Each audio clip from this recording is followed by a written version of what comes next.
নাই, দালাল বলে আজ দেবে কাল দেবে পরশু দেবে, দালালের শুরুটা ছিল ভিন্ন।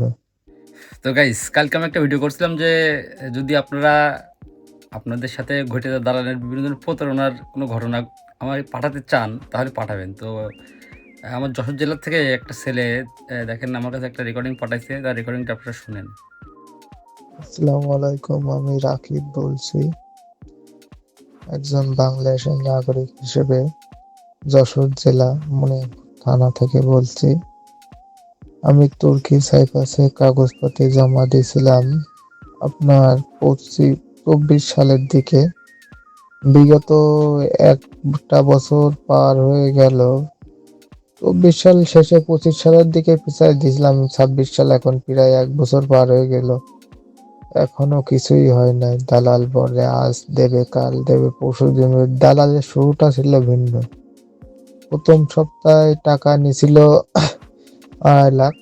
নিজেদের বলতে কিছুই হয় না, প্রবাসের যেহেতু নিজেকে লোক, মার আপন ভাই, মার পেটের আপন ভাই হলে ওটাও দালাল। যে বলে এটা আমাদের নিজেদের লোক, সে হলে একটা পাগল ছাড়া কিছুই না। নিজের বলতে কেউ হয় না, টাকার কাছে পৃথিবী বিক্রয় হয়। তাই প্রথম সপ্তাহ বলছিল যে 2.5 লাখ দিচ্ছি, প্রথম সপ্তাহে 2.5 লাখ। 2.5 লাখ দেওয়ার পরে পরে 3 দিন পরে আবার বলে যে 1.5 লাখ টাকা দিতে হবে। 3 দিন পরে আবার 1.5 লাখ টাকা দিলাম।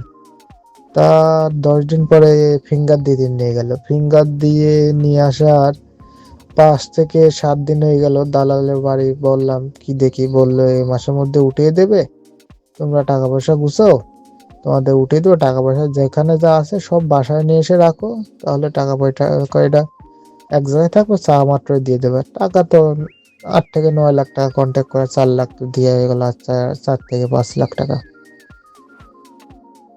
এবার আমরা টাকা পয়সা গুছানো দিতে লাগলাম।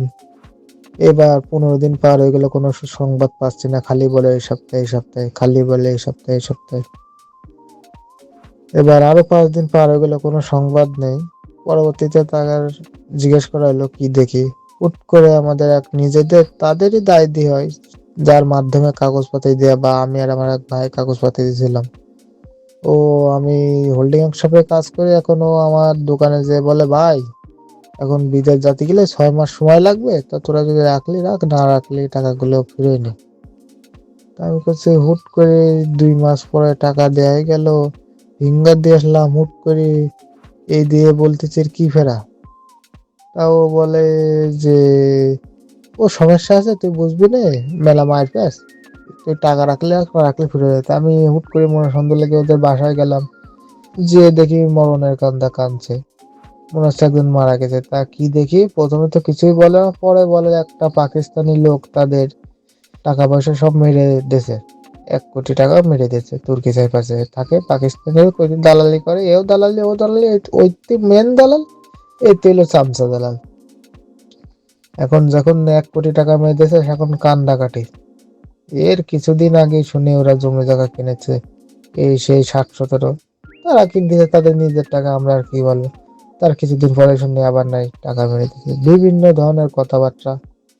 যাক, প্রথমে বলে টাকা ফিরিয়ে দেবে, দিল না, আজ একটা বছর পার হয়ে গেল, টাকা এখনো ফিরিয়ে দেয়নি। যারা যারা তুর্কি সাইপ্রাসে যাবেন, তারা সবসময় মাথায় রাখুন, এই দালাল বলতে মার পেটের ভাই হলো সে দালাল, বিদেশ বলতে মার পেটের ভালো হলো সে দালাল। টাকা দেবেন, আপনি ডকুমেন্ট রাখবেন না। আজও আমরা টাকা আদায় করতে পারিনি, টাকা হয়তো বা সেই ঈদের পরে দিয়ে দিতে চাইছে, কিন্তু তাও কোনো গ্যারান্টি নাই। কিন্তু টাকা দেওয়ার আগে সবসময় ডকুমেন্ট রাখুন, স্টাম্প রাখুন। ওই নিচের দায় দিয়ে দিয়ে আছে বলে যে স্টাম্প বাদে দিয়ে দিয়েছেন, ওরকম কিছু না। বুঝতে পেরেছেন ভাই? সকলের জন্য দোয়া রাখলো, টাকা আপাতত তুর্কি সাইপ্রাসে কারো দেওয়ার কোনো দরকার নাই। আপনি অন্য দেশের জন্য অ্যাপ্লাই করতে পারেন, যার কাছে যাবেন ডকুমেন্ট রাখবেন। ভালো থাকবেন।